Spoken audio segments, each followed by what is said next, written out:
Sudah lebih 10 tahun buku ini sangat menarik perhatian saya. Tambo Alam Minangkabau, karya H. Datuk Tuah. Itu saya merasa perlu untuk membacakannya kepada sahabat dimanapun berada.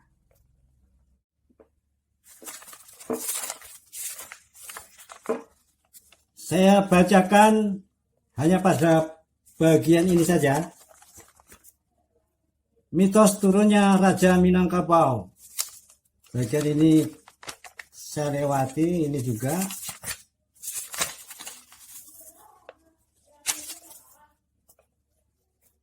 Putra Nabi Adam yang bungsu bernama Sis dan perangainya teramat elok. Kisah Sis ini tidak ada ditemui dalam Quran. Tetapi dalam beberapa riwayat ada dijumpai tentang putra bungsu Nabi Adam ini.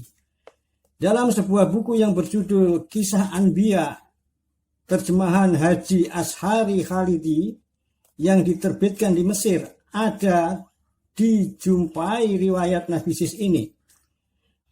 Konon menurut ceritanya setelah Sis besar, pada satu kali Nabi Adam jatuh sakit. Maka disuruhnya Sis memohon kepada Allah supaya Allah mengaruniakan buah-buah dari surga kepada beliau. Sangat kepingin memakannya. Sis memohon kepada Tuhan dan Allah mengabulkan permohonan Sis itu. Maka turunlah malaikat dengan seorang bidadari dari surga, membawa buah-buahan surga dan diserahkan kepada Adam. Juga bidadari itu disediakan untuk istri Sis. Tetapi putri dari surga itu ditolak oleh Sis dengan alasan bahwa istri karunia Tuhan itu akan dipakai Sis dalam jangka panjang, yakni di Yaumil Masyar, kelak dalam kurung di surga. Dan di dunia ini ia mempergunakan istri manusia biasa, sebab manusia sudah mulai berkembang biak dalam kurung berasal dari saudara-saudaranya.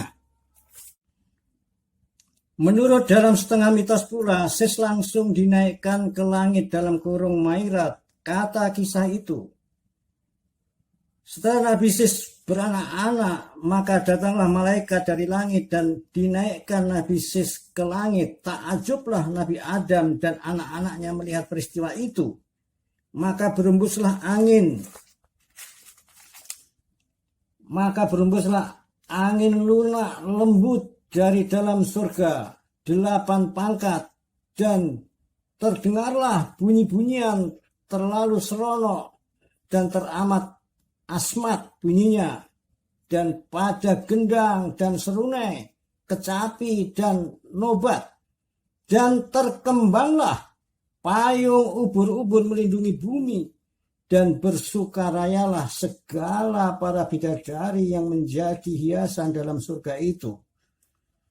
Terhamburlah wewangian dari surga serta para malaikat turun dari surga akan menjemput Nabi Sis. Adam dan Hawa memapa anaknya itu dan menyerahkan kepada yang menyambutnya. Pada waktu itu, Adam dan Hawa melihat putranya Sis diberi bertanduk emas yang bernama Jata-Jati. Takut bersampur heranlah semua yang melihat peristiwa yang ajaib itu. Pada masa itu terdengar pula suara dari Bukit Qaf dan memandang pulalah mereka ke sana.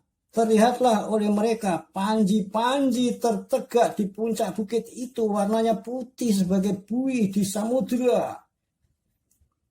Memohonlah Adam kepada Tuhan akan keselamatan anaknya dan menurunkan ia kembali ke atas muka bumi ini. Maka samudera pun berombak-ombak dan alun beralun, dan ikan pun menyembulkan dirinya. Serasa akan kiamat dunia pada waktu itu, maka Sis diturunkan kembali di sebuah tempat antara Masyrik dengan Maghrib, antara timur dan selatan, di sebuah daerah yang kemudian bernama Ruhum Jani. Sis masih memakai tanduk itu. Salah seorang saudara Sis yang merasa takut melihat tanduk itu lalu menanggalkannya dan menjelma menjadi sebuah mahkota yang bernama mahkota Sanggahana. Dan keturunan dari raja-raja yang memakai mahkota berasal dari tanduk itulah yang kemudiannya bergelar Raja Zulkarnain, artinya raja yang mempunyai dua tanduk. Hal itu pun menjadi satu kiasan pula, karena raja itu menguasai daerah-daerah di Masyrik dan Maghrib, di barat dan timur. Kita tidak mengerti bagaimana hubungannya dengan Minangkabau, tetapi Iskandar Zulkarnain atau dikatakan juga Alexander Greto memang ada, yaitu raja dari Masedonia yang hidup antara tahun 356 dan 323 sebelum tahun Masehi. Oh ya. Ini selanjutnya adalah riwayat Iskandar Zulkarnain atau Alexander the Great. Ya. Kemudian ada kata-kata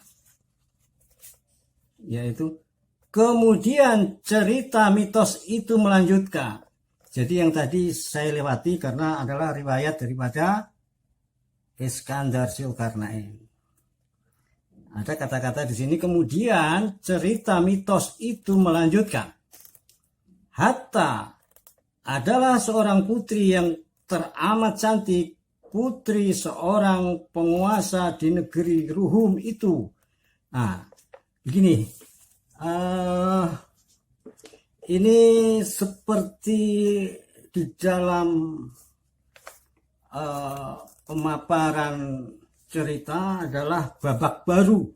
Babakan baru ibaratnya adalah layar tutup, babakan cerita yang satu, kemudian layar dibuka lagi, babakan cerita selanjutnya.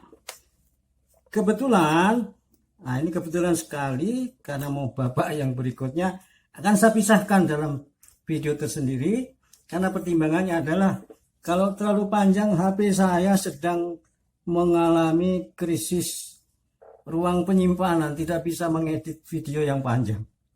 Jadi nanti akan saya unggah pada hari yang sama. Demikian, mohon dimaklumi